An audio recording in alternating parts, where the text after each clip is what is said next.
বলার চেষ্টা করছিলাম কারাগারে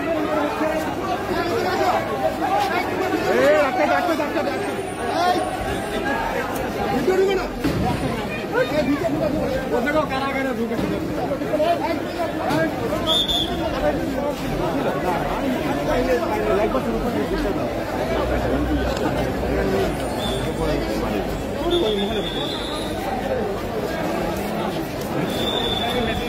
আমার এখন নাম্বারটা দিয়ে না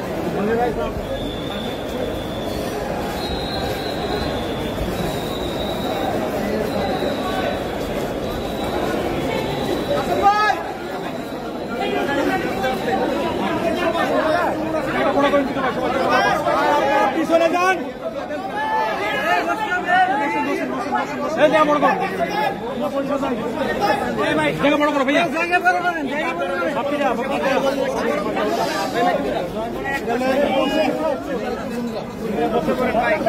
তুহিন ভাই কই এই তুহিন ভাই আসেন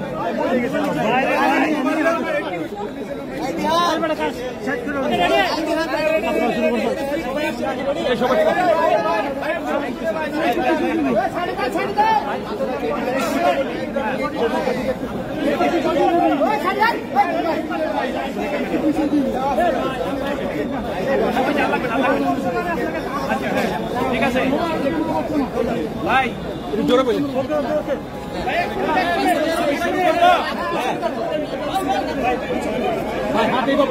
বাপ্পিদা সাংবাদিক ভাইয়েরা আপনাদের সবাইকে ধন্যবাদ।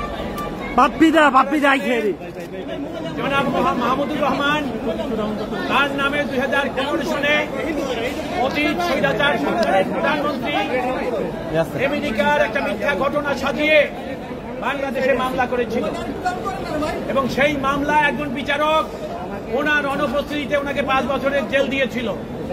ওনার সঙ্গে জনাব শফিক রহমানও ছিলেন, আরো 2 জন ছিলেন এবং এই মামলার ঘটনাস্থল আমেরিকায়, সেইটাকে কারসাজি করে বাংলাদেশে ঘটনাস্থল দেখিয়ে সেই মামলা করেছেন এবং জনাব মাহমুদুর রহমান এবং শফিক রহমানকে জেল দিয়েছে 5 বছরে। আর একটা সেকশন আছে 123, যেটা এইডিং সেকশন, মূল অপরাধের সহযোগী অপরাধ, সেটাও তাকে 2 বছর, অর্থাৎ বিচার ব্যবস্থার কোন নিয়ম নীতিকে তারা তোয়াক্কা করে নাই। জনাব মাহমুদুর রহমান তাকে একবার হত্যা করার চেষ্টা করেছিল, জোর করে দেশ থেকে বের করে দিয়েছে। সেই মাহমুদুর রহমান স্বৈরাচার সরকার পতনের পর বাংলাদেশে আসছেন। আজকে তিনি স্বেচ্ছায় আদালতে এসেছেন।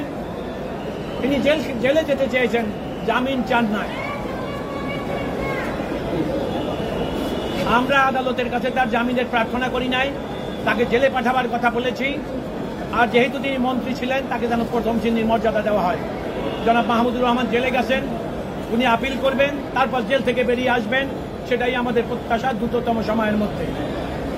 এই মামলায় সাজা দিয়েছে বিগত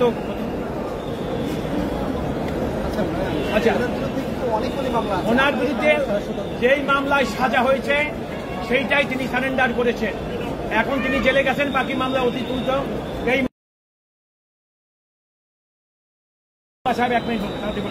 আপনারা একটা ছবি দেখেন,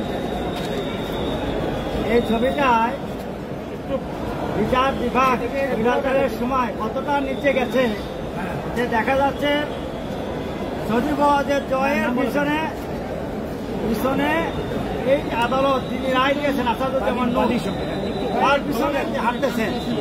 যদি ভিকটিমের পিছনে, বিচার প্রার্থীর পিছনে আদালত হাতে, পৃথিবীতে এরকম ঘটনা আর একটা নাই। আমরা আশা করব মাননীয় প্রধান বিচারপতি এটা দেখবেন এবং আমাদের বিএনপি বিগত বছরে যে পরিমাণ অন্যায় বিচার হয়েছে, এই বিচারকরা যদি এইভাবেই বিচার রায় দিয়েছেন এবং যারা এই সমস্ত অপকর্মের সাথে জড়িত তাদের বিরুদ্ধে ব্যবস্থা নিয়ে